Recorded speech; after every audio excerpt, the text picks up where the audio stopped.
crush ko kasi yan.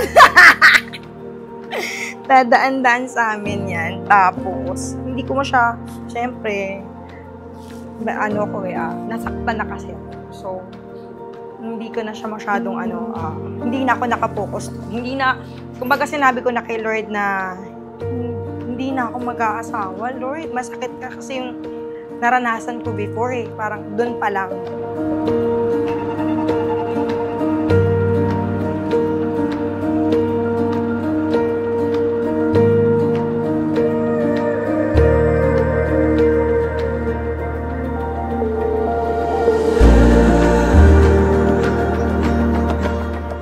Nagkakilala kami nung lockdown, 4 na taon na nakakalipas. Yun, doon na buo yung pagmamahala namin.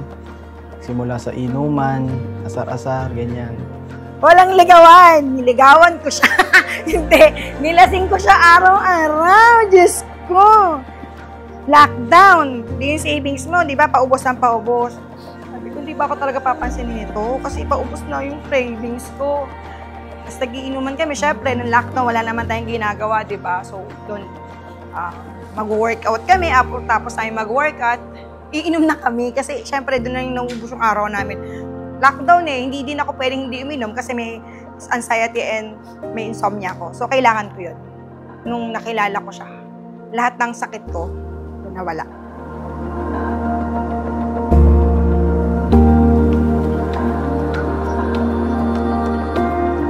Kahit walang-wala na siya, still provide pa din sa mga nangailangan. Kunyari, pera mo 20 na lang, inaabot mo pa rin. Yun yung nagustuhan ko sa'yo, na talagang pagmamahal mo sa kapwa parang kapatid mo na rin. Yun pinagpapasalamat ko dahil yun yung wala sa iba, yung pagmamahal na gano'n.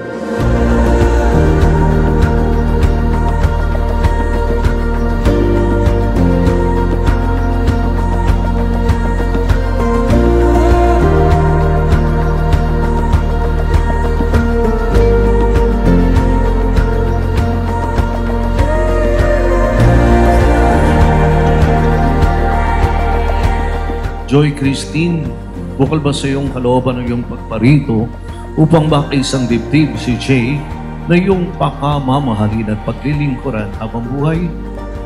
Yes po, Father.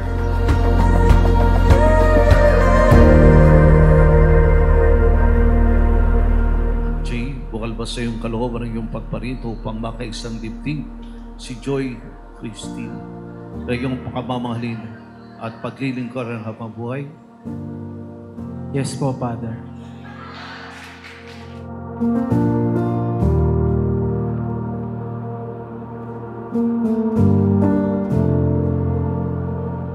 Ay pinapanalangin natin sila Joy Christine at Jay sa araw na ito upang lalong maramdaman nila ang pag-ibig sa kanila ng Panginoon. Sapagkat habang napapalapit sila sa Panginoon, lalo naman silang mapapalapit sa isa't isa. At ang katapatan ay dapat unawain nilang ang ibig sabihin to be true to each other and to the one who gave them to each other. Ang Diyos ang nagbigay sa kanila sa isa't isa.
Brother, kung paano lang tayo pinalaki ni Mama at saka ni Papa, ganun mo lang din yun yung family. Tsaka always put God first.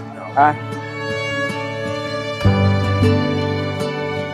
Good luck and congratulations. Happy for you. Yun. What's a setting sunset? Matay na ako para sa kanya ngayon. Best brother ever! Another day is waiting to begin. Makikita ko kay Kali yung kasing ugali mo kasi ang ganda ng ugali mo. Happy, kompleto, buo with God.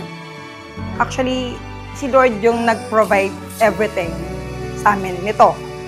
Hindi namin hiniling totally. Actually, dream. Pero hindi namin ine-expect na ganito kagad ka-yes. Ine-expect ko ngayon na yung araw ng kasal natin, i-bless tayo ni Lord. Bubuo yung pamilya natin na kasama siya yung sentro natin. At tutuparin natin yung mga pangarap natin para sa mga bata. Makagala na tayo, magagawa na natin lahat. At umuwi na tayo magkasama habang buhay.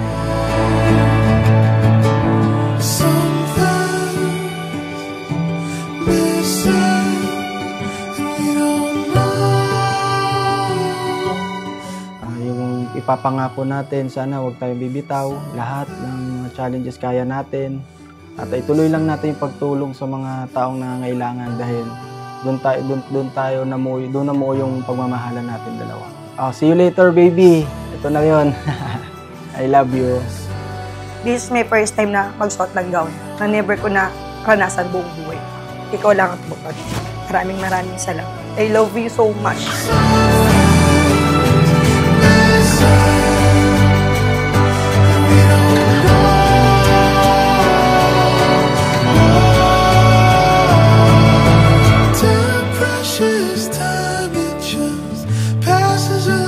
We ought to be fueled by the love of God always. Kapag ang pag-ibig ng Panginoon ang pundasyon natin, magiging matatag tayo. Subaybayan nawa kayo, panalangin ng mga banal ng pagmamahal ng ating mahaling Inang Maria at ng ating Pitakasi, ang San Ildefonso ng Toledo, at lagi kayong pakamahalin ng Panginoon.